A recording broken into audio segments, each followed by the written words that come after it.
കുട്ടികളോട് കരുണ കാണിക്കാത്തവൻ, മുതിർന്നവരെ ആദരവ് വെക്കാത്തവൻ, ബഹുമാനിക്കാത്തവൻ, അവൻ നമ്മളിൽ പെട്ടവനല്ല എന്ന് നബിയുനാ റസൂലുള്ളാഹി. 2024 വിട പറഞ്ഞ് അതിൻ്റെ അവസാന ആഴ്ചയിലേക്ക് എത്തി 25-ൻ്റെതാകുന്ന ഭാഗത്തേക്ക് എത്തിയപ്പോൾ കേരളത്തിലേതാകുന്ന ഒരു പ്രമുഖ പത്രം അവർ ആളുകളോട് തന്നെ ചോദിച്ചു, ഏറ്റവും കൂടുതൽ നിങ്ങൾക്ക് 2024 ആളുകൾ കൂടുതലായി സംസാരിച്ചതാകുന്ന, ഏറ്റവും ഉപയോഗിച്ചതാകുന്ന ഒരു പദം, സുജൂദ് ചെയ്ത്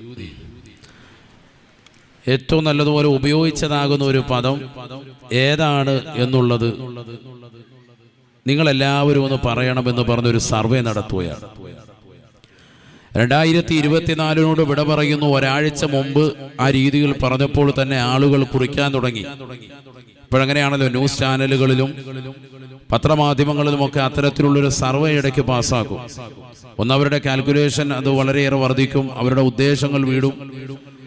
അപ്പോൾ ആളുകൾ അതിന് കൃത്യമായി ഓരോരുത്തരും കൊടുക്കാൻ തുടങ്ങി, ഓരോ വചനങ്ങൾ എഴുതാൻ തുടങ്ങി. ഇന്ന വാക്കുകൾ എന്ന് പറഞ്ഞ് ഓരോരുത്തരും എഴുതി. ഏറ്റവും കൂടുതൽ ആളുകൾ 2025-ൻ്റെതാകുന്ന പുലരി പുൽകിയപ്പോൾ പത്രമാധ്യമങ്ങൾ കുറിച്ചത്, സർവേ ഏറ്റവും കൂടുതൽ വന്നിട്ടുള്ളത് തന്തവൈബ് എന്നുള്ള വാക്കായിരുന്നു. തന്തവൈബ്. പഴയ ജനറേഷനെ പുതിയ ന്യൂജൻ എന്നറിയപ്പെടുന്നതാകുന്ന പുതിയ ജനറേഷൻ കളിയാക്കുന്ന ഒരു വാക്ക് പ്രയോഗമാണ് തന്തവൈബ്. ആലോചിച്ച് നോക്കൂ നിങ്ങൾ, നമ്മുടെ ഈ സമുദായവും ഈ രാജ്യത്തിൻ്റെ പോക്കും കേരളത്തിലേതാകുന്ന മതമുള്ളവനും മതമില്ലാത്തവനും മനുഷ്യരായി പിറന്നിട്ടുള്ളതാകുന്ന ഈ വ്യക്തികളുടെയൊക്കെ ജീവിത ശൈലിയും രീതിയും എങ്ങോട്ടാണ് പോകുന്നത് എന്ന് ആലോചിച്ച് നോക്കണം. കഴിഞ്ഞ 2024 നിങ്ങൾ ഏറ്റവും കൂടുതൽ ഉപയോഗിച്ചതാകുന്ന വാക്ക് ഏത് എന്നുള്ളത് ചോദിക്കുമ്പോൾ ഏറ്റവും കൂടുതൽ ഉപയോഗിച്ച വാക്കിൽ ആളുകൾ കൊടുത്തതാകുന്ന സർവേയുടെ കണക്ക് എഡിറ്റോറിയൽ പേജിൽ 31 കൃത്യമായ വലിയ പത്രത്തിൽ അടയാളപ്പെടുത്തിയിരിക്കുന്നു.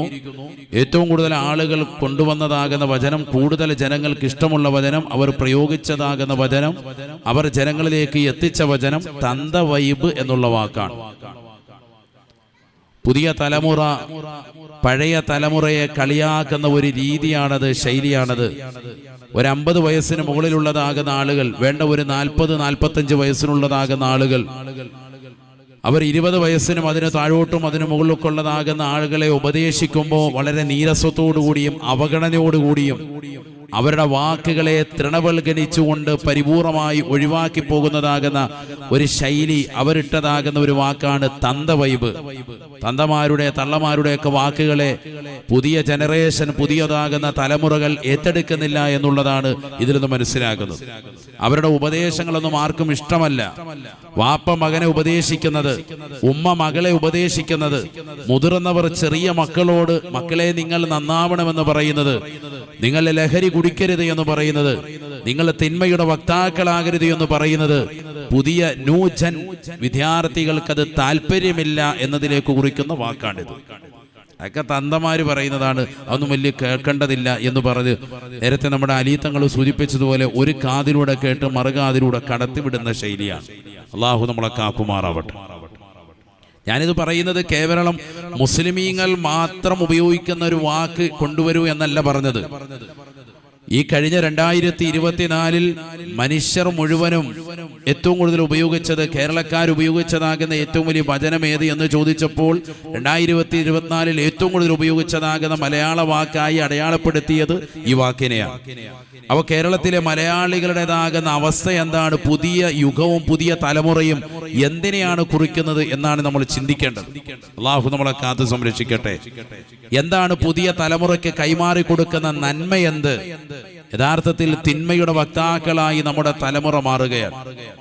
അടുത്തൊരു പള്ളിയിലെ പള്ളിമേടയിൽ നിന്നുകൊണ്ടൊരു പള്ളിയിലച്ഛൻ, വികാരിയച്ഛൻ പരസ്യമായിട്ട് ഞായറാഴ്ചയുള്ള കുർബാനയിൽ ആളുകൾ വന്നപ്പോൾ തെക്കൻ ജില്ലയിലെ ഒരു പള്ളിമേടയിൽ നിന്നുകൊണ്ട് അദ്ദേഹം വിളിച്ചു പറഞ്ഞു, പുതിയ സിനിമകളുടെ പേര് പറഞ്ഞിട്ട് പറഞ്ഞു, ഈ സിനിമകളൊന്നും നിങ്ങൾ കാണരുത്. ഒരുപക്ഷെ ഈ സിനിമയുടെ പേര് കേൾക്കുമ്പോൾ നിങ്ങൾക്ക് എന്തോ അതിൽ കിട്ടുമെന്ന് കരുതി നിങ്ങളെല്ലാവരും പോകും. പുതിയ തലമുറ ഏറ്റവും കൂടുതൽ കള്ളുകുടിച്ചും ലഹരി നുണഞ്ഞും കൊലപാതകങ്ങൾ നടത്തിയും അശ്ലീലതകൾ കാണിച്ചുകൊണ്ടുമുള്ളതാകുന്ന വീഡിയോകളാണ്, സിനിമകളാണ്. അതുകൊണ്ട് നിങ്ങൾ കാണരുത് എന്ന് പറഞ്ഞത് ക്രൈസ്തവ മേധാവികളാണ്. മനസ്സിലാക്കണം. ആ മതത്തിൽ യഥാർത്ഥത്തിൽ സിനിമ കാണുന്നതിന് ഹറാമ് ഹലാൽ അങ്ങനെയുണ്ടോ? അവർക്കില്ല. അവർക്കതൊക്കെ ഹലാലാണ്. നമ്മുടെ ഭാഷയിൽ പറഞ്ഞാൽ അതൊക്കെ അനുവദനീയമാണ്. സിനിമ അവർ കാണുന്നവരാണ്, അതിന് പ്രോത്സാഹിപ്പിക്കുന്നവരാണ്, സിനിമ കാണാൻ വേണ്ടി സമയങ്ങൾ ചെലവഴിക്കുന്നവരാണ്, എന്റർടൈൻമെന്റിന് വേണ്ടി തിയേറ്ററിലേക്ക് പോകുന്നവരാണ്, ഫാമിലി എന്റർടൈനർ പടങ്ങൾ കാണാൻ ആശിക്കുന്നവരാണ്. അവർക്ക് അങ്ങനെ ഒരു ദിവസമൊന്നും പ്രത്യേകതയൊന്നുമില്ല. എപ്പോഴും സിനിമ കാണും. ഇന്ന മാസം പവിത്രതയുള്ള മാസം, റജബ് പവിത്രതയുള്ളത്, ശഅബാൻ പവിത്രതയുള്ളത്, ജനുവരി അങ്ങനെയുള്ളത്, ഫെബ്രുവരി ഇങ്ങനെ, ഇതൊന്നും അവരുടെ കരിയിലില്ല. സിനിമ അവർക്കൊരു പ്രശ്നമല്ല, എപ്പോഴും കാണാം.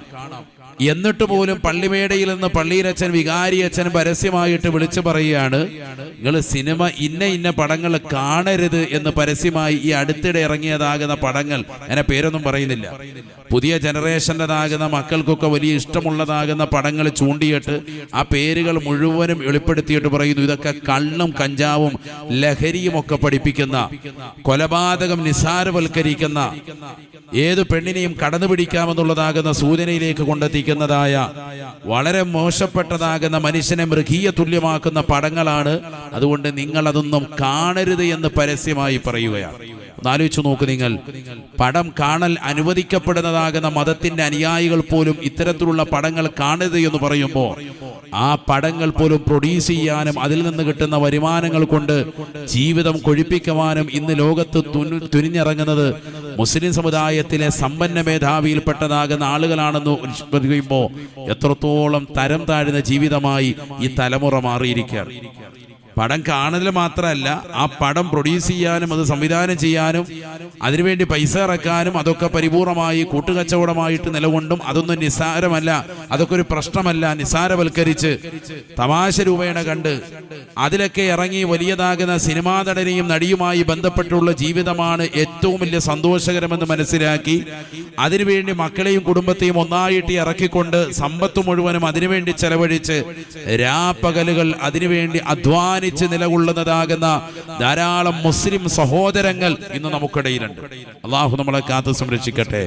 മുസ്ലിമീങ്ങളിൽപ്പെട്ട ധാരാളം ധനികരായ പണക്കാരായ ആളുകൾ അവരുടെ സമ്പത്ത് ഇന്ന് ചെലവഴിക്കുന്നത് ഇത്തരത്തിലുള്ള സിനിമകൾ പിടിക്കാനാണ് എന്ന് പറയുമ്പോൾ, കാസർഗോഡ് ജില്ലയിലെ അറബി വലിയുല്ലാഹി ഖദ്ദസല്ലാഹു സിറഹുൽ അസീസ് മഹാനുഭാവന്റെ ഉറൂസിനോടനുബന്ധിച്ചുകൊണ്ട് കുമ്പോൾ എന്ന് പറയുന്ന ഈ പ്രദേശത്ത് ഒരുമിച്ച് കൂടിയിട്ടുള്ള പ്രിയപ്പെട്ട വിശ്വാസികളോട് സ്നേഹത്തോടുകൂടി ഉമ്മൻ മുസാദിനെ ഉറപ്പെടുത്താനുള്ളത് ഒന്ന് മാത്രമാണ്, നമ്മൾ നാളെ ആഖിറത്തിൽ ഖേദിക്കേണ്ടി വരും. അള്ളാഹു നമ്മളെ കാത്തു സംരക്ഷിക്കുമാറാവട്ടെ.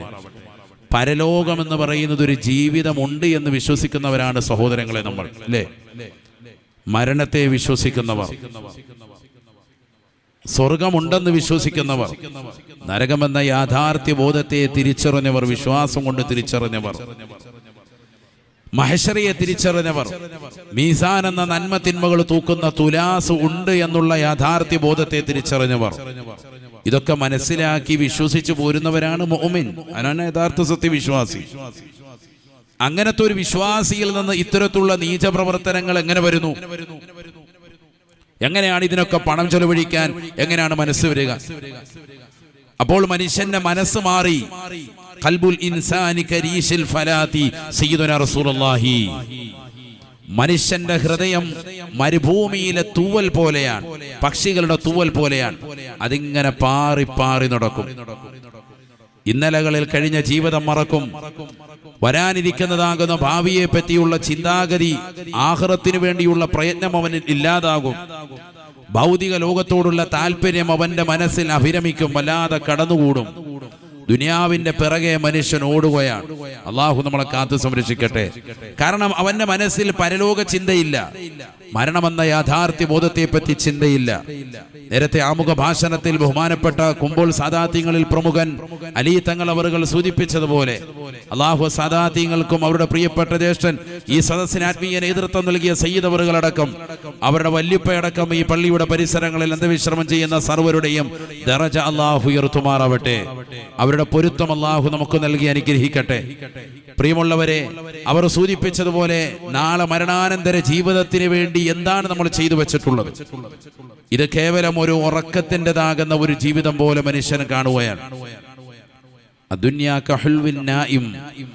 മനുഷ്യൻ ഉറങ്ങിക്കിടക്കുന്നവന്റെ ഒരു സ്വപ്നം പോലെ ദുനിയാവിനെയാണ് മനുഷ്യൻ കണക്കാക്കുക എന്ന് സയ്യിദുനാ റസൂലുള്ളാഹി. അതൊക്കെ അങ്ങനെയാണ്, ഇതൊരു തമാശയായിട്ട് മനുഷ്യൻ കാണുകയാണ്. എന്നാൽ ഇത് ഗൗരവമുള്ള വിഷയമാണ്. പരലോക ജീവിതത്തിന് വേണ്ടി എന്ത് ചെയ്തു എന്ന് നമ്മൾ ഓരോരുത്തരും ചിന്തിക്കണം. ആയുസ് വളരെ കുറവല്ലേ നമുക്ക്?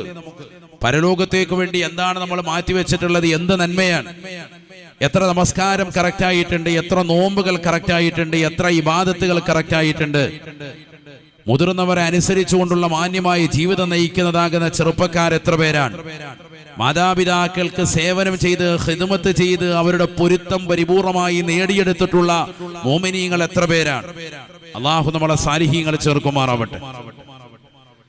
നബിയനാ റസൂലുള്ളാഹി സ്വല്ലല്ലാഹു അലൈഹി വസല്ലമ തങ്ങളുടെ ഹളറത്തിലേക്ക് ഒരു മനുഷ്യൻ വരുകയാണ്.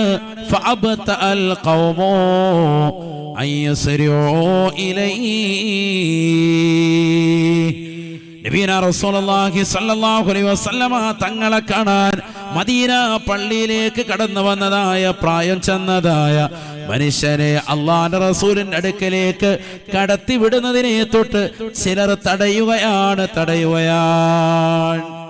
ചിലർ പറഞ്ഞു അവിടെ നിൽക്ക്, നബി തങ്ങൾ ചെറിയ തിരക്കിലാണ് എന്നൊക്കെ പറഞ്ഞ് അദ്ദേഹത്തെ പിന്തിച്ചു വെച്ചു. ഫഅബ്തഅൽ ഖൗമു, അദ്ദേഹത്തെ മാറ്റി നിർത്തി. അല്പനേരം കഴിഞ്ഞു നബി സല്ലല്ലാഹു അലൈഹി വസല്ലം തങ്ങളുടെ അടുക്കൽ അദ്ദേഹം വന്നു. അദ്ദേഹം തന്നെ കാര്യം പറഞ്ഞു, എന്നെ അവിടെ ഇങ്ങനെ തടഞ്ഞു വെച്ചിട്ടുണ്ടായിരുന്നു, അതാണ് ഞാൻ ഇത്രയും വൈകിയത് എന്ന് പറഞ്ഞു. നബി സല്ലല്ലാഹു അലൈഹി വസല്ലം തങ്ങൾ അപ്പോൾ അവരെ വിളിച്ചു, സഹാബത്തിനെ വിളിച്ചു, അനുയായികളെ വിളിച്ചു. ആദരവായ റസൂലുള്ളാഹി സ്വല്ലല്ലാഹു അലൈഹി വസല്ലം തങ്ങൾ പറയുകയാണ്, നിങ്ങളിലേക്കൊരു പ്രായമുള്ളതാകുന്ന വ്യക്തി കടന്നു വന്നാൽ ഫാക്കിരിമോ, അദ്ദേഹത്തെ നിങ്ങൾ ആദരിക്കണേ, ബഹുമാനിക്കണേ എന്ന് നബിയുനാ റസൂലുള്ളാഹി. പ്രായമുള്ളതാകുന്ന വ്യക്തികൾ കടന്നു വരുമ്പോൾ അവരെ നിങ്ങൾ ആദരിക്കണം. ഹബീബ് മുഹമ്മദ് മുസ്തഫ ബഹുമാനപ്പെട്ട അലി തങ്ങളെ പ്രസംഗിക്കാൻ വേണ്ടി ഇവിടെ ക്ഷണിച്ചു. അപ്പൊ ഞാൻ ഓർത്ത് തങ്ങളത് കേട്ടിട്ടുണ്ടാവൂല. ഞാൻ തങ്ങളോട് പറഞ്ഞു, തങ്ങളുടെ പേര് വിളിച്ചു എന്നോട് ഇങ്ങനെ വർത്താനം പറഞ്ഞ് തങ്ങൾ നിൽക്കുകയാണ്. ഇപ്പൊ സ്റ്റേജ് വെച്ചുള്ളത് അവരെയാ പറയും.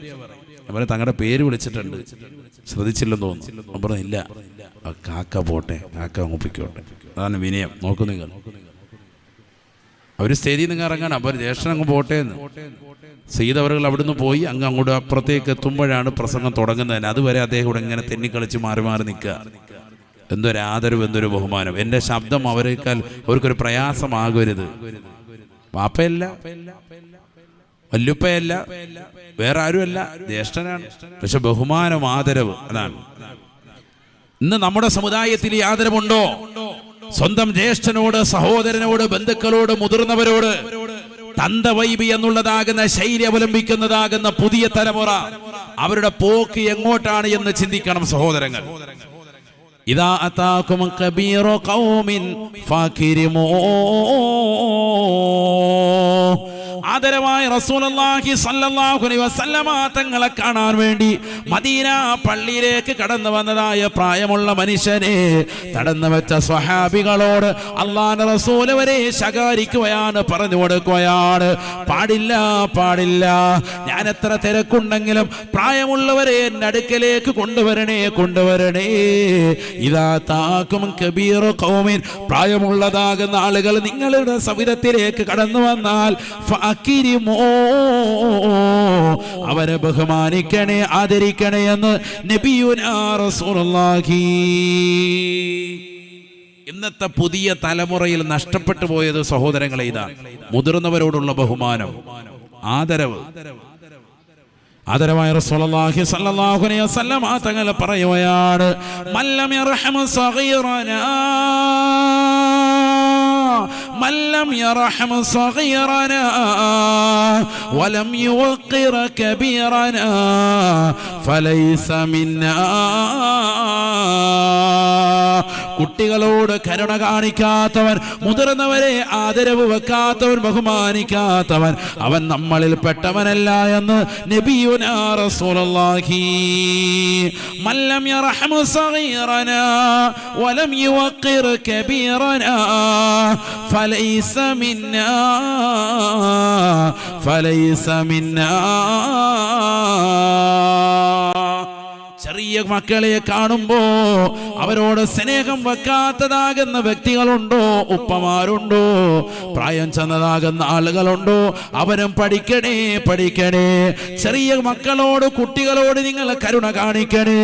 ആ കരുണയുടെ വക്താവ് നീ ആയിട്ടില്ല എങ്കിൽ മുതിർന്നവരോടുള്ള ബഹുമാനം, ചെറുപ്പക്കാരാ സോദരി, അവരുടെ വാക്കുകളെ തൃണവൽഗണിച്ചുകൊണ്ട്, അവഗണിച്ചുകൊണ്ട് അവരെ പരിപൂർണമായി തള്ളിക്കളയുന്നവരാണ് എങ്കിൽ തന്തവൈബാണ്. അവരുടെ വാക്കുകൾ നമ്മൾ അനുസരിക്കേണ്ടതില്ല.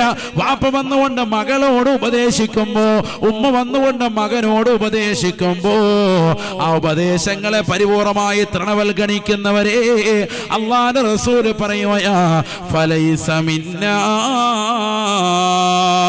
അവൻ നമ്മളിൽ പെട്ടവനല്ല, നമ്മളിൽ പെട്ടവനല്ല, മുസ്ലിമിന്റെ ശൈലിയല്ല എന്ന് നബിയുനാ റസൂലുള്ളാഹി. അല്ലാഹു കാക്കുമാറാവട്ടെ.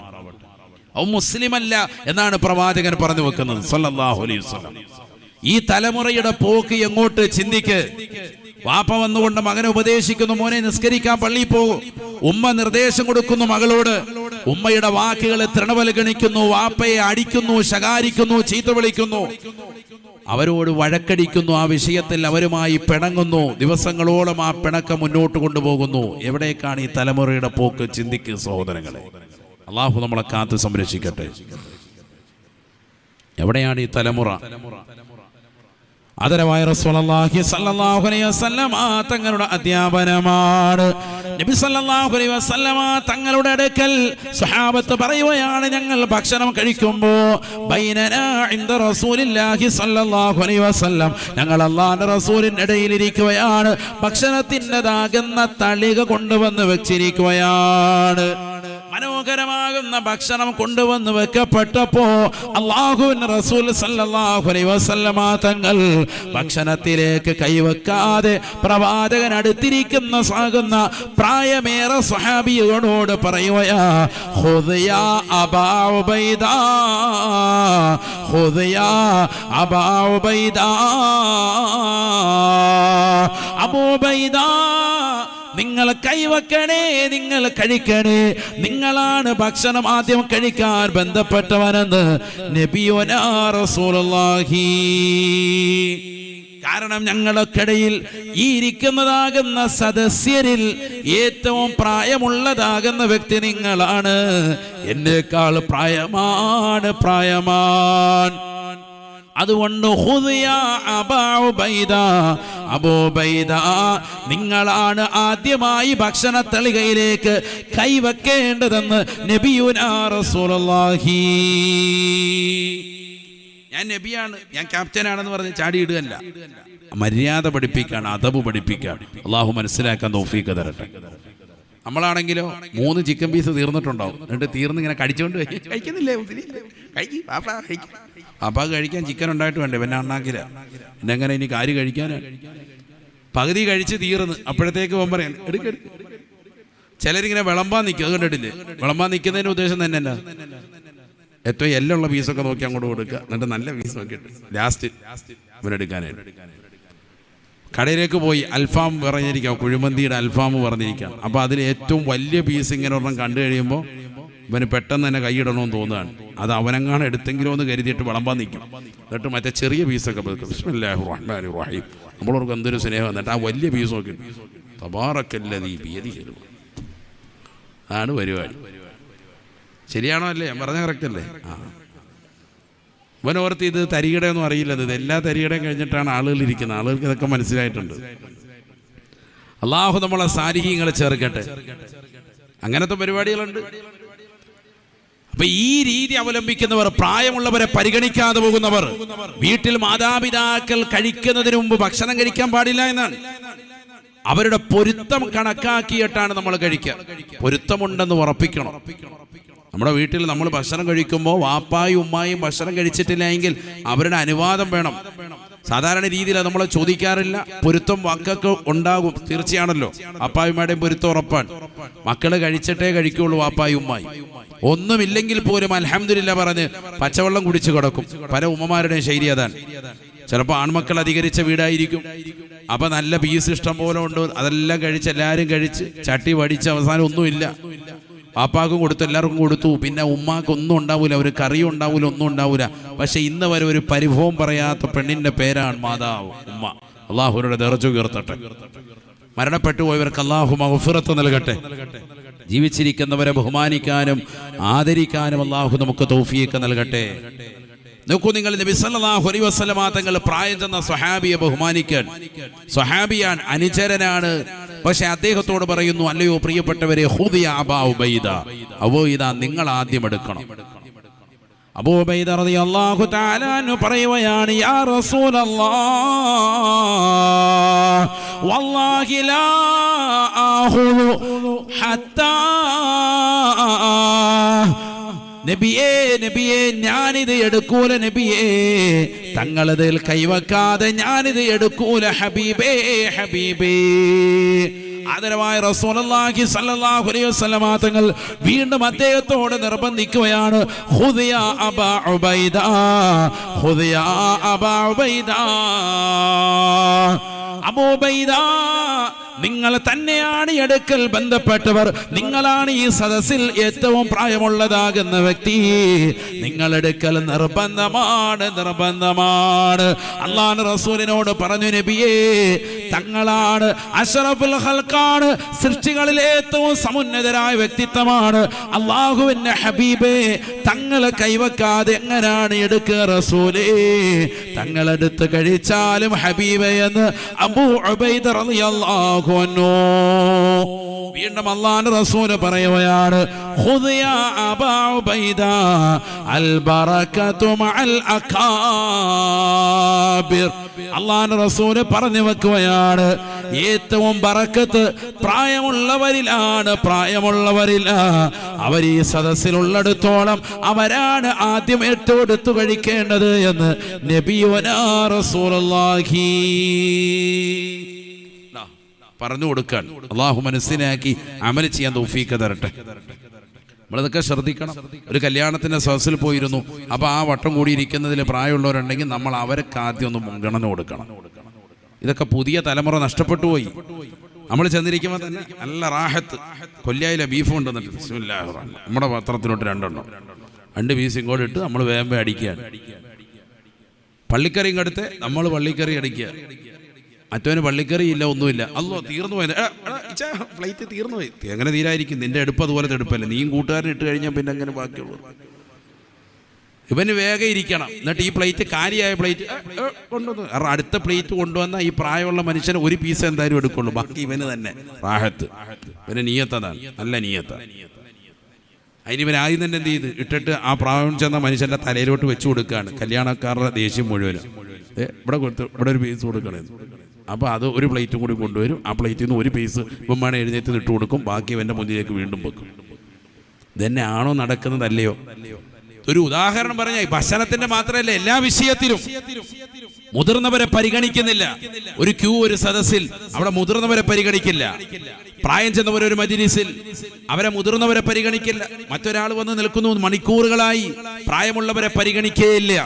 അവന്റെ വാപ്പയാണെങ്കിൽ പോലും തിരിഞ്ഞു നോക്കാത്ത അവസ്ഥയിലേക്ക് പുതിയ തലമുറ എത്തി. ആണ് ഞാൻ പറഞ്ഞത്. ആരെ ഉപദേശിക്കാൻ പോലും പറ്റൂല, മക്കൾ ഉപദേശിക്കാൻ പറ്റൂല. സുലൈമാൻ ബിനുൽ മലിക് റളിയല്ലാഹു തആല ബഹുമാനപ്പെട്ടവരതാ പള്ളിയിലേക്ക് കടക്കുകയാണ്. പള്ളിയിൽ കടക്കുമ്പോ പ്രായം ചെന്നതാകുന്ന ഒരു മനുഷ്യനെ നേർക്ക് നേരെ കാണുകയാണ്. അദ്ദേഹത്തോട് ചോദിക്കുകയാണ്, നിങ്ങൾക്ക് മരിക്കാൻ കൊതിയുണ്ടോ, താല്പര്യമുണ്ടോ? അപ്പൊ അദ്ദേഹം പറയുകയാണ്, ഇപ്പോൾ എനിക്ക് മരിക്കാൻ താല്പര്യമില്ല. സുലൈമാൻ ഇബ്നുൽ മലിക് റളിയല്ലാഹു തആല അൻഹു ചോദിക്കുകയാണ്, എന്തേ നിങ്ങൾക്ക് മരിക്കാൻ പേടിയാണോ? പള്ളിയിലേക്ക് കടക്കുമ്പോ അള്ളാഹുവിനെ ഓർത്തുകൊണ്ട് ദിക്ർ ചൊല്ലിക്കൊണ്ടിരിക്കുന്ന പ്രായമുള്ള മനുഷ്യൻ അദ്ദേഹത്തോട് മരണത്തെ കുറിച്ച് ചോദിക്കുമ്പോൾ അദ്ദേഹം പറയുന്നു, മരിക്കാൻ എനിക്ക് ഇപ്പോൾ താല്പര്യമില്ല. മരണത്തെ ഭയന്നിട്ടല്ല. കാരണം എൻ്റെ പ്രായം ഇപ്പോൾ ഇതാ ബുദ്ധിമുട്ടുള്ള പ്രായമായി. എൻ്റെ ശരീരം വല്ലാതെ വളഞ്ഞിട്ടുണ്ട്, മുതുക് വളഞ്ഞിട്ടുണ്ട്, ആരോഗ്യപരമായി ക്ഷീണമാണ്. ذهب الشاب وشره وجاء الكبر وخيره. ബഹുമാനപ്പെട്ടതാകുന്ന സുലൈമാൻ ഇബ്നുൽ മലിക് റളിയല്ലാഹു അൻഹുവിനോട് ആ പ്രായം ചെന്ന മനുഷ്യന് പറയുന്ന ഡയലോഗാണ്, വാക്യമാണ്, എന്റെ യുവത്വത്തിന്റെ പ്രസരിപ്പ് പോയിട്ടുണ്ട്, അതിലുള്ള സർവ്വശറുകളും പോയിട്ടുണ്ട്. യുവത്വത്തിലാണ് കള്ളു കുടിക്കുക, യുവത്വത്തിലാണ് മോശപ്പെട്ട ശൈലി ഉണ്ടാവുക, യുവത്വത്തിലാണ് എല്ലാ തെറ്റുകുറ്റങ്ങളിലേക്ക് മനുഷ്യൻ എടുത്തു ചാടുക. ആ ഒരു അവസ്ഥ എന്നിൽ നിന്ന് മാറിയിട്ടുണ്ട്.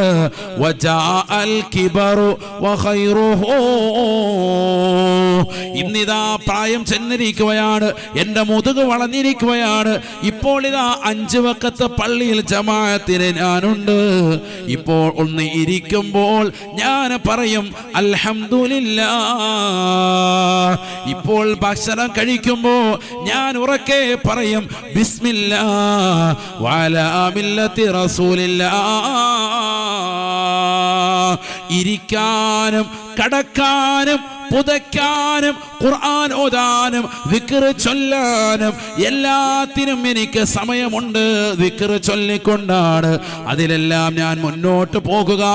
എനിക്ക് ഹംദ് പറയാ സമയമുണ്ട്, അള്ളാഹുവിനെ ശുക്ർ ചെയ്യാ സമയമുണ്ട്. അതുകൊണ്ട് തന്നെ എനിക്ക് മരണത്തെ ഇപ്പോൾ കൊതിയില്ല, താല്പര്യമില്ല. ഈ പ്രായമുള്ള അവസ്ഥയിൽ കുറച്ചുകൂടി അമലിന് പറ്റുമോ ഇരുന്നെങ്കിൽ അത് ഖൈറാണ്. അതാണ് എൻ്റെ മനസ്സിലെ താല്പര്യമെന്ന് സുലൈമാൻ ഇബ്നുൽ മലിക് റളിയല്ലാഹു അൻഹുവിനോട് പ്രായമുള്ള മനുഷ്യന് പറയുകയാണ്. ശരിയല്ലേ? ചെറുപ്പത്തിൻ്റെതാകുന്ന യുവത്വത്തിന്റെ പ്രസരിപ്പ് അതൊക്കെ പോയി, പ്രായമാണ്. ഇപ്പൊ കറക്റ്റ് 5 വഖത്ത് പള്ളിയിലുണ്ട്. അങ്ങനെ ഉണ്ടല്ലോ, നമ്മളിൽ പ്രായമുള്ള ആളുകൾ ഇപ്പോൾ ജോലിയൊന്നുമില്ല, 5 വഖത്ത് ജമാഅത്ത് കറക്റ്റായിട്ട് കിട്ടുന്നുണ്ട്. ഇപ്പൊ ഇരിക്കുമ്പോഴും അങ്ങോട്ട് ഇരിക്കുമ്പോ തന്നെ അൽഹംദുലില്ലാഹ് ചാരി ഇരിക്കും പറയുന്നുണ്ട്. മുമ്പ് എങ്ങനെ ഇരിക്കുമ്പോൾ എല്ലാം പറയോ? മുമ്പ് ഇരിക്കുമ്പോ ഒന്നുമില്ല, ഇർഹമുക്കല്ലാഹ് എന്ന് പോലും പറയാനില്ല, ഒരു പരിപാടിയില്ല. ഒരാൾ തുമ്മിയാൽ പോലും അൽഹംദുലില്ലാഹ് ഇല്ല, തിരിച്ച് കേട്ടിട്ട് ഒരു ഇർഹമുക്കല്ലാഹ് ഇല്ല, ഒരു വാക്യം പോലും ഇല്ല. ഭക്ഷണം കഴിക്കുമ്പോൾ ഒരു ബിസ്മി പോലും ചൊല്ലി കേൾക്കുന്നില്ല യുവതികളിൽ. അതേസമയത്ത് പ്രായവും ചെല്ലുമ്പോൾ അവനാ ഭക്ഷണം കഴിക്കുന്നതിൻ്റെ അതാകുന്ന മഹത്വം മനസ്സിലായിട്ടുണ്ട്, ഏകദേശം തീരാനായെന്ന് ഓർമ്മയുണ്ട്. അപ്പൊ ഇനി ഓരോന്നിനും ദിക്ർ ഔറാദ് കറക്റ്റായിട്ട് വരുന്നുണ്ട്, ഖുർആൻ ഓതാൻ സമയം കണ്ടെത്തുന്നുണ്ട്. കാരണം എന്താ? മരിക്കാൻ പോവാണെന്നുള്ള ചിന്തയുണ്ട്. അതുകൊണ്ട് ഇപ്പൊ എൻ്റെ മനസ്സിൽ കൊതി മരണത്തെക്കുറിച്ചില്ല, കുറച്ചും കൂടി ഇങ്ങനെ അങ്ങ് പോയാൽ കുറച്ച് ഹൈറ് ചെയ്യാൻ പറ്റൂല, നന്മ ചെയ്യാൻ പറ്റൂല, ആ ചിന്തയാണ് എന്ന് സുലൈമാനുൽ മലിക് റളിയല്ലാഹു അൻഹുവിനോട്. ആലോചിച്ചു നോക്ക്, നമ്മുടെ ജീവിതത്തിൽ ഇതുണ്ടായിട്ടുണ്ടോ? നമ്മുടെ ജീവിതത്തിൽ എത്ര നന്മകൾ പെരുപ്പിച്ചിട്ടുണ്ടെന്ന് ആലോചിച്ച് നോക്കിൻ സഹോദരങ്ങളെ. പ്രായമേറെയുള്ളതാകുന്ന ആളുകൾ ഈ മജ്‌ലിസിൽ ധാരാളമുണ്ട്. അല്ലാഹു ദീർഘായുസ്സ് നൽകട്ടെ. അമനിൽ അല്ലാഹു തൗഫീഖ് തരട്ടെ. എല്ലാ വിഷമങ്ങളും പ്രയാസങ്ങളും അല്ലാഹു മാറ്റി റാഹത്തായ ജീവിതം അല്ലാഹു നമുക്ക് നസീബാക്കട്ടെ.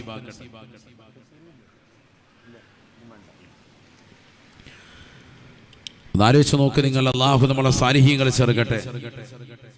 പുതിയ തലമുറയ്ക്ക് നന്മ ഉപദേശിക്കുന്നത് താല്പര്യമേ അല്ല, നന്മ ഉപദേശിക്കാൻ പാടില്ല. അങ്ങനത്തെ ഒരു കാലഘട്ടമാണ്. നബീന റസൂലുള്ളാഹി സ്വല്ലല്ലാഹു അലൈഹി വസല്ലം തങ്ങൾ പറയുകയാണ്, സ്വഹാബത്തിനോട് അല്ലാഹുവിന്റെ റസൂൽ ഉപദേശത്തോടുകൂടി ചോദിക്കുകയാണ്. അല്ലാഹുവിന്റെ ഹബീബ് തങ്ങളുടെ സ്വഹാബത്തിനെ വിളിച്ചുകൊണ്ട് പറയുകയാണ്, സ്വഹാബാ, ഇനി ഒരു അവസാന കാലഘട്ടത്തിലേക്ക് ജനങ്ങളെത്തും. അന്ന് ജനങ്ങളുടെ അവസ്ഥ എന്തെന്നറിയുമോ? തിന്മയാണ്. كيف أنتم إذا طغى نساؤكم وفسق شبانكم وتركتم جهادكم. നബീന റസൂലുള്ളാഹി സ്വല്ലല്ലാഹു അലൈഹി വസല്ലമ തങ്ങൾ സ്വഹാബത്തിനോട് ചോദിക്കുകയാണ് സ്വഹാബ, ഇനി ഒരു കാലഘട്ടം നിങ്ങളിലേക്ക് കടന്നു വരുകയാണ്. അന്ന് നിങ്ങളുടെ അവസ്ഥ എന്താണ് സ്വഹാബ? അന്നുള്ള ജനങ്ങളുടെ അവസ്ഥ എന്താണ്? ഇദാ ത്വഗാനിസാഉകും, നിങ്ങളിലുള്ള സ്ത്രീകൾ മുഴുവനും പരിപൂർണമായി പിഴച്ചു പോകുന്ന കാലഘട്ടം കടന്നു വന്നാൽ, വഫസഖ ശുബ്ബാനുക്കും, യുവാക്കൾ മുഴുവനും തമ്മാടികളായി പോകുന്ന കാലഘട്ടം കടന്നു വന്നാൽ, വതറക്തും ജിഹാദക്കും, നിങ്ങളിൽ നന്മ പരിപൂർണമായി ഇല്ലാതായി അതിനെ നന്മയെ പരിപൂർണമായി എതിർക്കുകയും അതിൽ നിന്ന് ഒഴിഞ്ഞു നിൽക്കുകയും ചെയ്യുന്നതായ കാലഘട്ടം വന്നാൽ നിങ്ങളുടെ അവസ്ഥ എന്താണ്? 1400 വർഷം മുമ്പ് സ്വഹാബത്തിനെ ചേർത്ത് നിർത്തിയിട്ട് നബി തങ്ങൾ ചോദിക്കാൻ, ഇനി ഒരു കാലഘട്ടം വരും, ഇതാ ത്വഗ എന്ന് പറഞ്ഞാൽ പിഴച്ചു പോവുക. ആര് പിഴച്ചു പോകും? നിസാഉക്കും, നിങ്ങളിലുള്ള സ്ത്രീകൾ പിഴച്ചു പോകും. ഹദീസാണിത്, നബി സല്ലല്ലാഹു അലൈഹി വസല്ലം തങ്ങൾ പറഞ്ഞതാണ്. ഇമാം ഗസാലി റളിയല്ലാഹു അൻഹു ഇഹ്യാ ഉലൂമുദ്ദീനിൽ കൊണ്ടുവന്നിട്ടുള്ള ഹദീസാണ്. അല്ലാഹു മനസ്സിലാക്കാൻ തൗഫീഖ് തരട്ടെ. നിങ്ങളിലുള്ള സ്ത്രീകൾ പിഴച്ചു പോകും. വഫസഖ ശുബ്ബാനുക്കും, നിങ്ങളിലുള്ളതാകുന്ന യുവാക്കൾ മുഴുവനും തെമ്മാടികളായി പോകും. തെമ്മാടികളും റൗഡികളുമാകും. അല്ലാഹു നമ്മളെ കാക്കട്ടെ. 25,000 രൂപ തന്നാ മതി, ആളുടെ കാല് വേണ വെട്ടിത്തരും. 50,000 തന്നാ മതി, തല വെട്ടി മുന്നിൽ കൊണ്ടുവച്ച്. അല്ലാഹു നമ്മളെ കാത്ത് സംരക്ഷിക്കട്ടെ. ഏത് പരിപാടിക്ക് കൊട്ടേഷൻ സംഘം ചെറിയ മക്കളെ ഇറങ്ങിത്തിരിക്കാൻ, എന്ത് നീചവൃത്തിക്കും തയ്യാറാണ്. പൈസ കൊടുത്താൽ മതി. ആരുടെ കൈ വേണോ, വിരല് വേണോ, കാത് വേണോ, അവന്റെ തല വേണോ, ഏത് അവയവം പറഞ്ഞാൽ മതി, അത് കൊണ്ടുവന്ന് തരും. അതിന് വരുന്ന കൊട്ടേഷൻ സംഘത്തെ ചേരാൻ 20 വയസ്സുള്ള പിള്ളേരെ ഇറങ്ങിയിരിക്കുന്നത്. ഒക്കെ നല്ല സാധനം അടിച്ച് MDMA അടിച്ചങ്ങോട്ട് ഇറങ്ങിയിരിക്കുക. പിന്നെ വാപ്പായ വേണമെങ്കിലും ഉമ്മായ വേണമെങ്കിലും വെട്ടിക്കൊണ്ടുവരും. അള്ളാഹു നമ്മളെ കാത്ത് സംരക്ഷിക്കട്ടെ. കണ്ടില്ലേ, ഈ അടുത്ത ദിവസം, കഴിഞ്ഞ ദിവസം നിങ്ങൾ കണ്ടില്ലേ, സ്വന്തം മാതാവിനെ വെട്ടിക്കൊലപ്പെടുത്തിയതാകുന്ന ഒരു മുസ്ലിം ചെറുപ്പക്കാരന്റെ ചിത്രം. അല്ലാഹു, ഈ സമുദായത്തിന്റെ അവസ്ഥ എങ്ങോട്ടാണ് പോകുന്നത്? കള്ള് പരിപൂർണമായി നിർമാർജനം ചെയ്യാൻ പരിശുദ്ധ പ്രവാചകർ സല്ലല്ലാഹു അലൈഹി വസല്ലം തങ്ങൾ പരിശ്രമിച്ചത് എത്രയാണ്? അത് തീർത്തും ഹറാമാണ്. നിങ്ങൾ ചെയ്യരുത്. നിങ്ങൾ വലിയ വിജയത്തിലായി തീരാൻ നിങ്ങൾ പരിപൂർണമായി ലഹരിയെ മുക്തമായി കൊണ്ടുവരണം. എങ്കിൽ നിങ്ങൾ വമ്പിച്ച വിജയത്തിൽ എത്തിച്ചേരുമെന്ന് പരിശുദ്ധമായ ഖുർആൻ അടയാളപ്പെടുത്തിയിട്ട് പോലും ആ വിശ്വാസം കൈക്കൊള്ളുന്നതാകുന്ന സത്യവിശ്വാസികളിൽ ഇത്തരത്തിലുള്ള നീചവൃത്തികൾ എവിടുന്ന് വരുന്നു? കള്ളു കുടിക്കുന്നവനായിരുന്നു ആ മകനെന്ന് പോലീസുകാർ ലോകത്തോട് വിളിച്ചു പറയാൻ. ലഹരി എപ്പോഴും അടിമപ്പെട്ട വ്യക്തിയാണ്. എന്തിനവന്റെ കുടുംബക്കാർ, അവന്റെ ബന്ധുക്കൾ, അവർ പോലും പരസ്യമായി മീഡിയയ്ക്ക് മുന്നിൽ പറയുന്നു, വർഷങ്ങളായിട്ട് ലഹരിക്ക് അടിമപ്പെട്ട വ്യക്തിയാണ്. ആ വിഷയത്തിൽ പറഞ്ഞ് ഉമ്മ അവനെ ഉപദേശിക്കുമ്പോൾ ആ ഉമ്മയുടെ ഉപദേശം ചെവിക്കൊള്ളാൻ തയ്യാറാകാത്ത മനുഷ്യൻ, അവന്റെ മനസ്സിന്റെ അകത്തളങ്ങളിൽ ഒരു വേള വലിയ സ്നേഹം ഉമ്മയോടുണ്ടെങ്കിലും ലഹരിയുടേതാകുന്ന അടയാളപ്പെടുത്തലിൽ അതിനെ എതിർക്കുന്ന മാതാവിനോട് ലഹരി കടന്നു വരുമ്പോൾ അവന്റെ മനസ്സിൽ വിദ്വേഷമായിരുന്നു. ഖുർആൻ അത് പറഞ്ഞതാണ്. ലഹരിയിലൂടെ മനുഷ്യനുണ്ടായിത്തീരുന്ന അവസ്ഥാവിശേഷം അള്ളാഹു നമ്മളെ കാക്കുമാറാവട്ടെ. നബീന റസൂലുള്ളാഹി സ്വല്ലല്ലാഹു അലൈഹി വസല്ലം തങ്ങൾ പറയുകയാണ്, കൈഫ അൻതും ഇദാ ത്വഗാ നിസാഉകും വഫസഖ ശുബ്ബാനുകും വതറക്തും ജിഹാദകും. സ്വഹാബ, നിങ്ങളുടെ അവസ്ഥ എന്തായിരിക്കും സ്വഹാബ? നിങ്ങൾ പരിപൂർണമായി നിങ്ങളിലുള്ള സ്ത്രീകളെ പിഴച്ചു പോകുന്ന കാലഘട്ടം കടന്നു വന്നാൽ, ചെറുപ്പക്കാരെ മുഴുവൻ തെമ്മാടി റൗഡികളായി മാറുന്നതായ കാലഘട്ടം കടന്നു വന്നാൽ, സിനിമയുടെ ലോകത്തേക്ക്, സീരിയൽ ലോകത്തേക്ക്, അതുമായി ബന്ധപ്പെട്ട അശ്ലീലതയുടെ യുഗത്തേക്ക് നമ്മുടെ തലമുറകൾ മാറുന്നതായ അവസ്ഥ വന്നാൽ വതറക്തും ജിഹാദക്കും, നിങ്ങൾ സ്വന്തം ശരീരത്തെ നന്നാക്കിയെടുക്കാനുള്ള പരിശ്രമം ഇല്ലാതാകുന്ന ഒരു കാലഘട്ടം കടന്നു വന്നാൽ നിങ്ങളുടെ അവസ്ഥ എന്തായിരിക്കും സ്വഹാബ എന്ന് അല്ലാഹുവിന്റെ റസൂൽ സഹാബത്തിനോട് ചോദിക്കുമ്പോ, 1400 വർഷം മുമ്പ് കള്ള് പരിപൂർണമായി ഒഴിവാക്കപ്പെട്ട് സംശുദ്ധമായ ജീവിതം നയിച്ച് പള്ളിയുടെ അകത്തളങ്ങൾ മാടപ്രാ പ്രാവുകളെ പോലെ ഇഅ്തികാഫിന് നിയതമായി കഴിഞ്ഞുകൂടുന്ന പ്രിയപ്പെട്ട സ്വഹാബത്തിന് അത് കേട്ടുകൊണ്ട് അത്ഭുതം കൂറിക്കൊണ്ട് ചോദിക്കുകയാണ്, അവകാഇനു ദാലിക യാ റസൂലല്ലാഹ്, നബിയേ നബിയേ ഇതൊക്കെ ഈ ലോകത്ത് ഉണ്ടാകുമോ ഹബീബേ? പ്രായമുള്ളവരെ ബഹുമാനിക്കാത്ത, മുതിർന്നവരെ ആദരിക്കാത്ത, ഖുർആൻ ഓതാത്ത, നിസ്കാരമില്ലാത്ത, തഖ്വയിൽ അധിഷ്ഠിതമായ ജീവിതമില്ലാത്ത, ലഹരിക്കടിമപ്പെടുന്നതായ യുഗത്തിലേക്ക് തമ്മാടികളും റൗഡികളുമായി പോകുന്ന ചെറുപ്പക്കാരാകുന്ന അവസ്ഥയിലേക്ക് യുവാക്കളും യുവതികളും മാറുന്ന ഒരു കാലഘട്ടം ഈ ലോകത്തിന് കടന്നു വരുമോ ഹബീബേ? അങ്ങനെയൊക്കെ ഉണ്ടാകുമോ ഹബീബേ? അല്ലാഹുവിന്റെ റസൂൽ സഹാബത്തിനോട് പറയുകയാണ്, വല്ലദീ നഫ്സീ ബിയദിഹി, എന്റെ ആത്മാവ് ഏതൊരു തമ്പുരാന്റെ കൈകളിലാണോ, ഈ ലോകത്തിന്റെ സൃഷ്ടികർത്താവായ ജഗന്നിയന്താവായ പരിപാലകനായ സർവേശ്വരനായ അല്ലാഹുവിനെ സത്യം ചെയ്തുകൊണ്ട് പറയട്ടെ, വശദ്ദു മിൻഹു സയകൂൻ, ഞാൻ ഈ പറഞ്ഞതിനേക്കാളും ഏറ്റവും ഭയാനകമാകുന്ന അവസ്ഥയിലേക്ക് ലോകം എത്തിപ്പെടുമേ എന്ന് നബിയുനാ റസൂലുള്ളാഹി. സ്ത്രീകൾ മുഴുവനും പിഴച്ചുപോയും ചെറുപ്പക്കാര് മുഴുവനും തമ്മാടികളാകുകയും ചെയ്യുന്നതാകുന്ന ഈ ഒരവസ്ഥയിൽ നിന്നുകൊണ്ട് വളരെ പരിതാപകരമാകുന്ന ഇതിനേക്കാൾ മോശപ്പെട്ട ഒരു യുഗത്തിലേക്ക് എത്തുമോ എന്ന് ഹബീബുനാ റസൂലുള്ളാഹി 1400 വർഷം മുമ്പ് മദീന പള്ളിയിൽ നിന്നുകൊണ്ട് സഹാബത്തിനോട് ഇത് പറയുമ്പോൾ സഹാബത്ത് ചോദിക്കുകയാണ്, യാ റസൂലല്ലാഹ്, യാ ഹബീബല്ലാഹ്, വമാ അശദ്ദു മിൻഹു യാ ഹബീബല്ലാഹ്, ഇതിനേക്കാൾ വലുത് ഇനി ഏതാണ് റസൂലേ ഹബീബേ? ചെറുപ്പക്കാർ മുഴുവനും തമ്മാടികളാണ്, യുവതികൾ മുഴുവനും മോശപ്പെട്ടവരാണ്, പിഴച്ചു പോകുന്ന ഒരു കാലഘട്ടമാ. ഇതിനേക്കാൾ മോശമായ ഒരു യുഗം ഏതാണ് ഹബീബേ ഹബീബേ? ഫഖാല റസൂലുള്ളാഹി സ്വല്ലല്ലാഹു അലൈഹി വസല്ലം, അല്ലാഹുവിന്റെ റസൂൽ പറയുകയാണ്, കൈഫ അൻതും ഇദാ ലം തഅമുറൂ ബിമഅറൂഫിൻ വലം തൻഹൂ അൻ മുൻകരിൻ. അല്ലാഹുവിന്റെ റസൂൽ സഹാബത്തിനോട് പറയുകയാണ്, ഇനി ഒരു കാലഘട്ടം കടന്നു വരും സഹാബ, ആ കാലഘട്ടത്തിലുള്ള ജനങ്ങൾക്ക് നന്മ ഉപദേശിക്കാൻ ഒരാളും ഉണ്ടാവുകയില്ല, നന്മ കൊണ്ട് കൽപ്പിക്കുന്ന പരിപാടി ഇല്ല, തിന്മ കൊണ്ടുള്ള വിരോധനം ഉണ്ടാവില്ല. ആരെങ്കിലും നടുറോഡുകളിൽ അന്യ പെണ്ണുമായി ചുംബിക്കുന്നത് കണ്ടാൽ പാടില്ല മക്കളെ, ചെയ്യരുത് മക്കളെ എന്ന് പറയാൻ ഒരാളെ പോലും കിട്ടുകയില്ല. ആ ഒരവസ്ഥയിലേക്ക് ലോകമെത്തുമെന്ന് നബിയുനാ റസൂലുള്ളാഹി 1400 വർഷം മുമ്പ് അല്ലാഹുവിന്റെ റസൂൽ പറഞ്ഞതാകുന്ന ഒരു യുഗത്തിലേക്ക് ഇന്നത്തെ തലമുറ എത്തിയില്ലേ? കാസർഗോഡ് ബസ് സ്റ്റാൻഡിൽ വെച്ചുകൊണ്ട് ഒരന്യ പെണ്ണ് പുരുഷനുമായി ലൈംഗിക വീഴ്ച നടത്തുന്നത് പരസ്യമായി കണ്ടാൽ പോലും അതിനെ എതിർക്കാൻ ഒരു സമുദായവും ഉണ്ടാവുകയില്ല, ഒരു സമൂഹവും അതിനെ എതിർക്കാൻ ഉണ്ടാവുകയില്ല. എല്ലാവരും മാറി നിന്നിട്ട് കുഴപ്പമില്ല കേട്ടാ, ശരി വൃത്തിക്കൊക്കെ ചെയ്യുന്നു പറയും, അത്രേ ഉള്ളൂ. നല്ല ക്ലിപ്പിനുള്ള വകുപ്പ് ഒപ്പിക്കണേന്ന് പറയും, അത്രേ ഉള്ളൂ. മാറിയെന്ന് വേണമെങ്കിൽ മൊബൈൽ ഓണാക്കിയിട്ടൊക്കെ വീഡിയോ പിടിച്ചുകൊണ്ട് പോവുകയും ചെയ്യും. അല്ലാഹു നമ്മളെ കാക്കട്ടെ. അല്ലാതെ എതിർക്കുന്നവർ എത്ര പേർ, പാടില്ല എന്ന് പറയുന്നവർ എത്ര പേർ?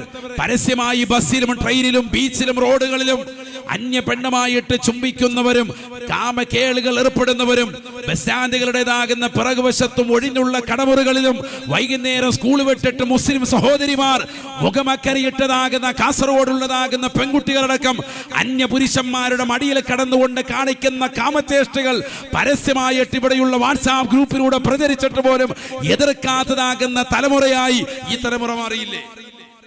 എവിടെയാണ് എത്തിയിരിക്കുന്നത് ആലോചിക്കുക നിങ്ങൾ. അള്ളാഹു നമ്മളെ കാത്ത് സംരക്ഷിക്കട്ടെ. എതിർക്കുന്നവരെ മലപ്പുറം ജില്ലയിലേതാകുന്ന വളാഞ്ചേരിയിലേക്ക് 2 കൊല്ലം മുമ്പ് തൊപ്പി എന്ന് പറയുന്നതാകുന്ന നാമധേയത്തിൽ അറിയപ്പെടുന്നതാകുന്ന ഒരു സഹോദരൻ നിഹാദി എന്ന പേരുള്ളതാകുന്ന മലപ്പുറം ജില്ലക്കാരനാകുന്ന ഒരു ചെറുപ്പക്കാരൻ, അദ്ദേഹം അവിടേക്ക് വന്നു ഒരു കടയുടെ ഉദ്ഘാടനത്തിന് വേണ്ടി. അവിടെയുള്ളതാകുന്ന ചെറുപ്പക്കാര്, അവിടെയുള്ളതാകുന്ന യുവാക്കൾ, യുവതികൾ, 20ന്റെയും അതിന് താഴോട്ടുമുള്ളതാകുന്ന ചെറിയ മക്കൾ വന്നുകൊണ്ട് ഒരുമിച്ച് കൂടിയിരിക്കാൻ. 10,000 വന്ന ഗ്രൗണ്ട് അവിടെ മുഴുവൻ നിറഞ്ഞു. റോഡുകൾ മുഴുവനും ബ്ലോക്കായി, വണ്ടിയൊന്നും പോകുന്നില്ല. അപ്പോഴാണ് ലോകമറിയുന്നത് ഈ ചെറുപ്പക്കാരൻ ആരാ. ഇവനതാ ഓൺലൈനിൽ ഇരുന്നിട്ട് എല്ലാ ദിവസവും പലരെയും റോസ്റ്റ് ചെയ്തുകൊണ്ട് അശ്ലീലമാക്കപ്പെട്ട വാക്കുകൾ പറഞ്ഞ് എപ്പോഴും അതും ഇതുമൊക്കെ പറഞ്ഞുകൊണ്ട് നിലകൊള്ളുന്ന ചെറുപ്പക്കാരൻ, ചീത്ത വാക്കുകളല്ലാത്ത സഭ്യമല്ലാത്ത വാക്കുകൾ പറഞ്ഞ് നിലകൊള്ളുന്നവൻ. ആ ചെറുപ്പക്കാരൻ്റെതാകുന്ന ജീവിതശൈലിയും അദ്ദേഹത്തിന്റെ വാപ്പയും അങ്ങനെയാണ് ഇങ്ങനെയാണെന്നൊക്കെ പറയുന്നവരുണ്ട്. പക്ഷെ അവരെ കണ്ടുകൊണ്ട് മാതൃകയാക്കി ജീവിക്കുന്നതാകുന്ന ധാരാളം ചെറുപ്പക്കാരുണ്ട്. അവൻ ഈ അടുത്തും പിന്നെയും കടയുൾക്കാണ്. അന്ന് അവിടെ വന്നപ്പോൾ ആളുകൾ എല്ലാവരും കൂടി പറഞ്ഞു ഇവിടെ ഇങ്ങനെ കൂടാൻ പറ്റൂല എന്ന് പറഞ്ഞ് അവിടെയുള്ള ബോധമുള്ളതാകുന്ന മലപ്പുറം ജില്ലയിലെ മുസ്ലിമീങ്ങൾ എല്ലാവരും ഒരുമിച്ച് കൂടുന്നു. എല്ലാ മുസ്ലിം എല്ലാവരും ഒരുമിച്ച് കൂടിയിട്ട് പറഞ്ഞു പറ്റൂല എന്ന് പറഞ്ഞ് അവിടെ അടിച്ചോടിച്ചു. ചെറിയ മക്കളാൽ 6-7 വയസ്സൊക്കെയുള്ള കുട്ടികൾ മുതൽ 20-25 വയസ്സുള്ളതാകുന്ന മുസ്ലിം സഹോദരങ്ങളാണ്, ചെറിയ മക്കളാണ് ഇവന്റെ പിറകിലുള്ളത്. ആലോചിച്ചു നോക്കും. ആ പരിപാടി അവിടെ നടന്നില്ല, അത് ഫ്ലോപ്പായി പോയി. പിന്നീട് അതിനുശേഷം ഇപ്പോൾ ഇതാ 2 ലക്ഷത്തോളം വരുന്നതാകുന്ന ലൈവ് വ്യൂവേഴ്സുമായിട്ട് ഇപ്പോഴും ചാനലുകൾ നിറഞ്ഞു നിൽക്കാൻ ആളുകൾ കൂടുന്നതല്ലാതെ കുറയുന്നില്ല. പിന്നീട് വന്ന കടയുദ്ഘാടനത്തിന് വന്നപ്പോൾ അവിടെയുള്ളതാകുന്ന 4ാം ക്ലാസ്സിലും 3ാം ക്ലാസ്സിലും ഒക്കെ പഠിക്കുന്ന മക്കളോട് നാട്ടുകാരിൽപ്പെട്ടതാകുന്ന ആളുകൾ, അവരുടേതാകുന്ന ചെറിയ ചെറിയ ചാനലുകൾ വിറ്റ് ജീവിക്കുന്ന ആളുകൾ, അവരിങ്ങനെ ക്യാമറ വെച്ചിട്ട് ചോദിച്ചു, മോനെ നിനക്കിപ്പോൾ ഇവിടെ എങ്ങനെയാണ് നിഹാദ് എന്ന് പറയുന്ന തൊപ്പി എങ്ങനെ പരിചയം, എങ്ങനെയാണ് പരിചയം, ഇവരിൽ നിന്ന് എന്താ കിട്ടുന്നത്? അവൻ പറയുക എനിക്ക് വലിയ ഇഷ്ടമാണ്, കാരണം നല്ല ചീത്ത വിളിക്കുമെന്ന്. ഒന്ന് തന്നെ പറയുക, ഒരാളല്ല പറയുന്നു, ഒരുപാട് പേര് നല്ല ചീത്ത വിളിക്കും, നല്ല ചീത്ത. വാപ്പായും ഉമ്മയൊക്കെ ചീത്ത വിളിക്കുന്നു, കാണുന്നവരെല്ലാം ചീത്ത വിളിക്കുക. ഇതിനകത്ത് കാണുന്ന ഈ സോഷ്യൽ മീഡിയയിലൂടെ ഓരോരുത്തരുടെ വീഡിയോ എടുത്തിട്ട് അവരെയൊക്കെ ചീത്ത വിളിക്കുക. അതിൽ ഉസ്താദുമാരുണ്ട്, അല്ലാത്തവരുണ്ട്, എല്ലാവരെയും ചീത്ത വിളിക്കുക, വായി തോരുന്നതൊക്കെ അസഭ്യം പറയുക. ഇത് കണ്ടിട്ട് പുതിയ തലമുറ പറയുകയാണ് ഇങ്ങനെ ചീത്ത വിളിക്കുന്നത് കണ്ടിട്ട് എനിക്ക് വലിയ ഇഷ്ടമാണ് മൂപ്പരെ. ആലോചിച്ച് നോക്ക്, നമ്മൾ പിന്നെ ഇവനൊക്കെ മദ്രസ വിടുന്നു. നമ്മൾ മക്കളെ മദ്രസ വിട്ടിട്ട് നന്നാക്കാൻ പോവാൻ 5ാം ക്ലാസ്സിലും 6ാം ക്ലാസ്സിലും 7ലും 8ലും 10ലും +1 +2 വരെ സമസ്തയുടെ സമുന്നതമായ സിലബസിലും ഒക്കെ പഠിച്ച് മക്കൾ നല്ല വിദ്യാഭ്യാസമുള്ളവരായി, സ്വഭാവം നല്ല രീതിയിലുള്ളവരായി, സൽ സ്വഭാവികളായി, ഹുസ്നുൽ ഖുൽഖിന്റെ വക്താക്കളായി കൊണ്ടുവരാൻ വേണ്ടി രാവും പകലും മക്കൾക്ക് വേണ്ടി ഉറക്കമൊഴിച്ചിരിക്കാണ് രക്ഷിതാക്കൾ. മക്കളോ മൊബൈൽ ഫോണിലൂടെ വൈകുന്നേര സമയം വാപ്പയും ഉമ്മയും നല്ലതുപോലെ കടന്ന് സുഖനിദ്രയിൽ കിടക്കുമ്പോൾ നിർനിദ്രരായി ഉറക്കമൊഴിച്ചിട്ട് ഇത്തരക്കാരുടെ പിന്നിൽ അവർ മൊബൈലുമായിട്ട് യൂട്യൂബിലൂടെ ലൈവ് സ്ട്രീമിംഗ് കണ്ടുകൊണ്ടിരിക്കുകയാണ്. എന്നിട്ട് അതിൽ കണ്ടുന്നതാകുന്ന അശ്ലീലതകൾ കണ്ട് പൊട്ടിച്ചിരിക്കുന്നതാകുന്ന യുഗം. അള്ളാഹു നമ്മുടെ മക്കളെ കാത്ത് സംരക്ഷിക്കട്ടെ. ഞാൻ ചോദിക്കട്ടെ, ഈ മക്കൾ നൽകുന്ന സന്ദേശം എന്താണ്? ഈ തുപ്പി എന്ന ചെറുപ്പക്കാരിലൂടെ ഇത്തരത്തിൽ പിഴച്ചു പോകുന്നതാകുന്ന എത്രയോ ചെറുപ്പക്കാരുണ്ട്, എത്രയോ മക്കളുണ്ട്. നാളെ നമ്മൾ ഈ പറയുന്നതും എടുത്തിട്ട് റോസ്റ്റ് ചെയ്യും, ഇതും ക്ലിപ്പാക്കിയിട്ട് അങ്ങോട്ട് കൊടുത്താൽ അവൻ പിന്നെയും പറയും, അത് കണ്ട് ചിരിക്കുകയാണ്. നാലിച്ചു നോക്ക് നിങ്ങൾ, നബി സല്ലല്ലാഹു അലൈഹി വസല്ലം തങ്ങൾ പറഞ്ഞ ഒരു യുഗമല്ലേ ഇത്? ഇനി ഒരു കാലഘട്ടം വരും, അന്ന് നന്മ ഉപദേശിക്കാൻ ഒരാളും ഉണ്ടാവൂല, തിന്മ തടയാനും ഒരാളും ഉണ്ടാവില്ല. ഹബീബ് മുഹമ്മദ് മുസ്തഫ മുമ്പ് വളാഞ്ചേരിയിൽ തടഞ്ഞവർ പിന്നീട് എന്തുകൊണ്ട് തടയുന്നില്ല? ഇതേ പയ്യനെ തന്നെ വിളിച്ചിട്ട് കടകൾ ഉൽപ്പാദിപ്പിക്കുന്നവർ ഒരു കാലഘട്ടത്തിൽ പാണക്കാട് സാദാത്യങ്ങളെയും സമുന്നതരാകുന്ന സമസ്തയുടേതാകുന്ന പ്രിയപ്പെട്ട ഉലമാക്കളെയും പണ്ഡിതന്മാരെയും കൊണ്ടുവന്ന സ്വർണ്ണക്കടകളും മറ്റ് ജ്വല്ലറികളും തുണിഷോപ്പുകളും ഒക്കെ ഉദ്ഘാടിച്ചിരുന്ന ആളുകൾ ഇന്ന് ഉദ്ഘാടിക്കാൻ വേണ്ടി തെരഞ്ഞെടുക്കുന്നത് നടന്മാരെയാണ്. ആരായി ഉദ്ഘാടിക്കാൻ വേണ്ടി കൊണ്ടുവരുന്നതോ? 5 ഹജ്ജ് ചെയ്തതാകുന്ന ഹാജിയാർ, കാബയ്ക്കുള്ളിൽ മുമ്പ് നിസ്കരിക്കാൻ അവസരം കിട്ടിയിട്ടുള്ള വ്യക്തി. ഇപ്പൊ അയാൾ ചെയ്യുന്ന പരിപാടി എന്താ? നടനെയും നടിയും തപ്പി നടക്കുക, കട ഉദ്ഘാടിക്കാൻ. ആലോചിച്ചു. അപ്പൊ ഉസ്താദിനെ കൊണ്ട് ഉദ്ഘാടിക്കണ്ടേ? ഉസ്താദിനെ കൊണ്ടുവരും അരണ്ട വെളിച്ചത്തിൽ 4 മണി സമയത്ത് ഷട്ടർ 3/4 ഭാഗം താഴ്ത്തി വെക്കും, അടിയിൽ കൂടെ എഴഞ്ഞു കയറണം, എന്നിട്ട് ചെറിയൊരു ലൈറ്റ് ഇടും, മെഴുകുതിരിയുടെ വെളിച്ചത്തിൽ ഇരുന്നിട്ട് യാസീൻ ഓതി ദ്വാരക്കും ഉസ്താദും മുത്തല്ലികളും. ലൈറ്റ് ഓൺ ചെയ്തിട്ടുള്ള വലിയ പരിപാടി എപ്പോഴാ? 10 മണിക്ക് ചെണ്ടമേളവും വാദ്യമേളവും ഒച്ചപ്പാടും ബഹളമായിട്ട് ലവള് വരണം. വരുമ്പോഴത്തേക്ക് റാഹത്തായിട്ട് കട ഉദ്ഘാടിക്കാൻ ഹാജിയാരും ഫ്രണ്ടിൽ റാഹത്തായിട്ട് അവളെ തോളത്തോട്ടൊരു കയ്യൊക്കെ ഇട്ട് ഒരു ഫോട്ടോ ഒക്കെ ഇട്ട് ഹാജിയാർക്ക് 3 ദിവസത്തേക്ക് റാഹത്തായി സ്വർഗത്തിന്റെ എല്ലാ വാതിലുകളും തുറന്ന് 8 കവാടങ്ങൾ തുറക്കുക. ഒരു കവാടം ഇവിടെ തുറന്നപ്പോൾ അള്ളാഹു നമ്മളെ കാത്ത് സംരക്ഷിക്കണം. ഇതാണ് അവസ്ഥ. നമ്മുടെ സമുദായത്തിന്റെ അവസ്ഥ ഒന്ന് ആലോചിച്ച് നോക്ക് നിങ്ങൾ. വലിയ ഹാജിയാരാണ്, പണത്തിന്റെ പളവളപ്പിൽ വിരാജിക്കുന്നവനാണ്. എവിടെ നമ്മുടെ പണക്കാരൊക്കെ എവിടെ? കാസർഗോഡുള്ളതാകുന്ന എത്രയോ ധനികരായ ആളുകളുണ്ട് നമ്മുടെ മഹല്ലത്തിൽ.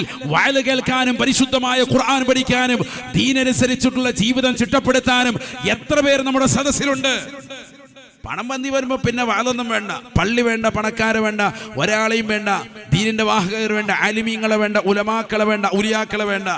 പിന്നെ മാറിയിരുന്ന് ബിദ്അത്തിന്റെ ആളുകളോടൊപ്പം ഇരുന്നിട്ട് അവരുടെ പ്രസംഗങ്ങൾ ഇങ്ങനെ സോഷ്യൽ മീഡിയയിൽ ഷെയർ ചെയ്തിട്ട് അറബി വലിയുല്ലാഹി അതാണ് ഇതാണ്, അവരൊന്നും വലിയ ആളുകളല്ല, അവരൊക്കെ സാധാരണക്കാരാണ്, അവരൊക്കെ മണ്ണിനോട് ചേർന്ന് പോയവരാണെന്ന് പറഞ്ഞ് സയ്യിദന്മാരെയും സാധാരണക്കാരെയും നിസാരവൽക്കരിക്കുന്നതിനോട് ചേർന്ന് നിൽക്കുന്നതായ പണത്തിന്റെ ഹുങ്കുള്ളതാകുന്ന വ്യക്തികളായി ഈ നാട്ടിലെ പണച്ചാക്കുകൾ മാറിയില്ലേ?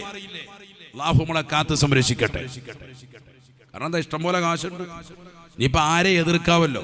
ദുനിയാവ് കൈവെള്ളയിൽ കിട്ടി, ഇതൊക്കെ ഒരു സെക്കൻഡ് കൊണ്ട് ഇല്ലാതാകും സഹോദരങ്ങളെ. അമേരിക്കയിലെ ലോസ് ആഞ്ചലസിൽ തീപിടുത്തമുണ്ടായിട്ട് ഇന്നും അതിൻ്റെതാകുന്ന ബഹിർസ്ഫുരണങ്ങളുമായി കഴിയുന്ന എത്രയോ കുടുംബങ്ങളുണ്ട്, എത്രയോ ആളുകളുണ്ട്. പരിപൂർണമായി കത്തി നശിച്ചു പോയില്ലേ ഏക്കർ കണക്കിന് ഭൂമികൾ. വലിയ വലിയതാകുന്ന മാളിക സൗധങ്ങൾ കെട്ടിപ്പുണർത്തുകൊണ്ട് ജീവിക്കുന്ന കോടിക്കണക്കിന് ഡോളറുകൾ ചെലവഴിച്ച് ഉണ്ടാക്കി വെച്ചിട്ടുള്ളതാകുന്ന രമ്യഹർമ്മങ്ങൾ മുഴുവനും കൺമുന്നിൽ വെച്ചുകൊണ്ട് കത്തിയമർന്നു പോകുമ്പോ അവർക്ക് കിട്ടുന്ന കയ്യിൽ കിട്ടുന്ന വാഹനങ്ങളുമായിട്ട് ഓടുകയാണ്. ഇന്ന് വരെ ലോകത്തുള്ളതാകുന്ന ഫലസ്തീൻ മക്കളെ വരെ അഭയാർത്ഥികളാക്കാൻ വേണ്ടി ഇസ്രായേലിനോട് ഐക്യദാർഢ്യം പ്രഖ്യാപിച്ചതാകുന്ന രാജ്യത്തിൻ്റെതാകുന്ന പണച്ചാക്കുകൾ മുഴുവനും അഭയാർത്ഥി ക്യാമ്പുകളിൽ പോയി ഒരു നേരത്തെ ഭക്ഷണത്തിന് വേണ്ടി കൈനീട്ടി യാചിക്കുന്ന രംഗം ഈ സമുദായത്തിന്റെ മക്കൾ എന്തുകൊണ്ട് പാഠം ഉൾക്കൊള്ളുന്നില്ല? പണത്തിന്റെ പളവളപ്പിൽ വിരാജിച്ച് ബിദ്അത്തിന്റെ ആളുകളൊപ്പം ചേർന്ന് അള്ളാഹുവിന്റെ ഔലിയാക്കളെയും അമ്പിയാക്കളെയും മഹാന്മാരെയും ഉലമാക്കളെയും ചീത്ത വിളിക്കുകയും അവരെ തമ്മിലടിപ്പിക്കാനും ഉലമാക്കൾക്കെതിരിൽ തമ്മിലടിപ്പിക്കാനും മഹല്ലത്തുകൾ ഭിന്നത ഉണ്ടാക്കുവാനും പരിശ്രമിക്കുന്ന പണത്തിൻ്റെതാകുന്ന ഹുങ്കിൽ ജീവിക്കുന്ന പ്രിയപ്പെട്ട വിശ്വാസികളോട് സ്നേഹത്തിന് എനിക്ക് പറയാനുള്ളത്, അമേരിക്കയിൽ ലോസ് ആഞ്ചലസിൽ നടന്നിട്ടുള്ള തീപിടുത്തം നിങ്ങൾക്ക് ഏറ്റവും വലിയതാകുന്ന ദൃഷ്ടാന്തമാണ്. വലിയ വലിയ പണക്കാര് മാത്രം വസിക്കുന്ന ഏരിയ, പണച്ചാക്കുകൾ മാത്രമുള്ള ഏരിയ, അത് പരിപൂർണമായി കത്തി നശിക്കുകയാണ്. ആലോചിച്ച് നോക്ക് നിങ്ങൾ. തീ അങ്ങോട്ട് പടർന്നിട്ട് ആളി കത്തിയിട്ടത് അണയ്ക്കാൻ വേണ്ടി അവരുടെ എല്ലാ പരിശ്രമവും, ലോക പോലീസ് ചമയുന്ന വ്യക്തികൾ, എല്ലാ പരിശ്രമങ്ങളും നിഷ്ഫലമായി പോവാണ്. ഒന്ന് ആലോചിച്ച് നോക്ക് നിങ്ങൾ. അള്ളാഹു നമ്മളെ കാത്ത് സംരക്ഷിക്കുമാറാവട്ടെ. അല്ലാഹുവേ ഞങ്ങളെ നീ കാത്ത് സംരക്ഷിക്കണേ അല്ലാ. പരിപൂർണമായ കാവൽ ഞങ്ങൾക്ക് നീ നൽകണേ അല്ലാ.